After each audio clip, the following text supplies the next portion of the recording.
Episode 8 में आपका स्वागत है। पिछले अध्याय में कृष्ण ने अर्जुन को ये समझाया कि प्रेम बंधन नहीं है, बंधन आसक्ति से आता है। अर्जुन का मन अब काफी हल्का था, लेकिन उस हल्केपन के भीतर एक नई चिंता उभरी। उन्होंने सोचा, यदि आसक्ति छूट जाए, यदि परिणाम की चिंता न रहे, तो क्या कर्तव्य भी ढीला नहीं पड़ जाएगा? क्या बिना बोझ के कार्य करना संभव है? अर्जुन ने ये प्रश्न कृष्ण से पूछा। कृष्ण मुस्कुराए। उनकी मुस्कान में आश्वासन था। कृष्ण ने शांत स्वर में कहा, अर्जुन, कर्तव्य बोझ नहीं होता, बोझ हम स्वयं बना लेते हैं। कृष्ण बोले, कर्तव्य समझ से आता है और बोझ अपेक्षा से।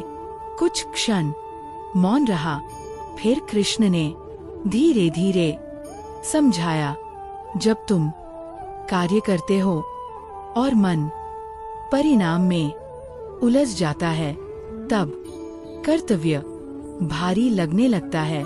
डर सफल न होने का, डर आलोचना का, डर कम पड़ जाने का, यही कर्तव्य को थका देता है। कृष्ण बोले, कार्य तुम्हारे हाथ में है, परिणाम तुम्हारे हाथ में नहीं है। फिर भी मन दोनों को पकड़ लेता है। अर्जुन ध्यान से सुन रहे थे। कृष्ण ने एक सरल उदाहरण दिया। उन्होंने कहा, मान लो तुम अपना पूरा प्रयास करते हो, लेकिन परिणाम वैसा नहीं आता जैसा चाहा था। मन कहता है, मैं असफल हूँ। कृष्ण बोले, यह असफलता कार्य की नहीं, अपेक्षा की होती है। फिर कृष्ण ने एक बहुत महत्वपूर्ण बात कही। उन्होंने कहा, कर्तव्य को पूरे मन से करो, लेकिन उसका बोझ अपने मन पर मत रखो। जो तुम्हारे वश में है, उसे पूरा करो। जो तुम्हारे वश में नहीं है, उसे छोड़ दो।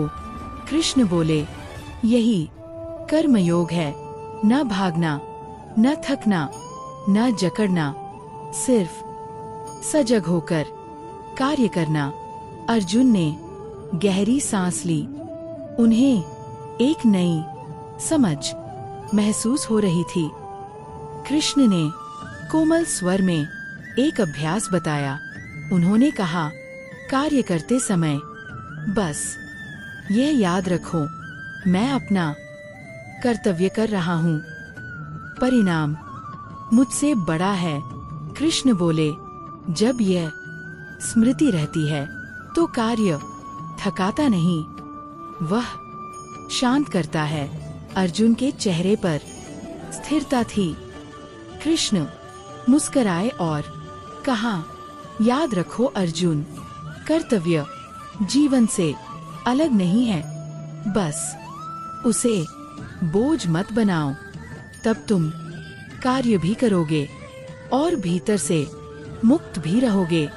ये शिक्षा केवल अर्जुन के लिए नहीं है, यह हम सभी के लिए है। जब भी कार्य भारी लगने लगे, एक पल रुकिए और स्वयं से पूछिए, क्या मैं कार्य कर रहा हूँ या परिणाम ढो रहा हूँ? यही जागरूकता है, यही संतुलन है, यही कृष्ण सिखाते हैं। अगले एपिसोड में हम समझेंगे सफलता और असफलता को समान कैसे देखा जाए। अगले अध्याय और भी शांत शिक्षाओं के लिए चैनल को फॉलो करें।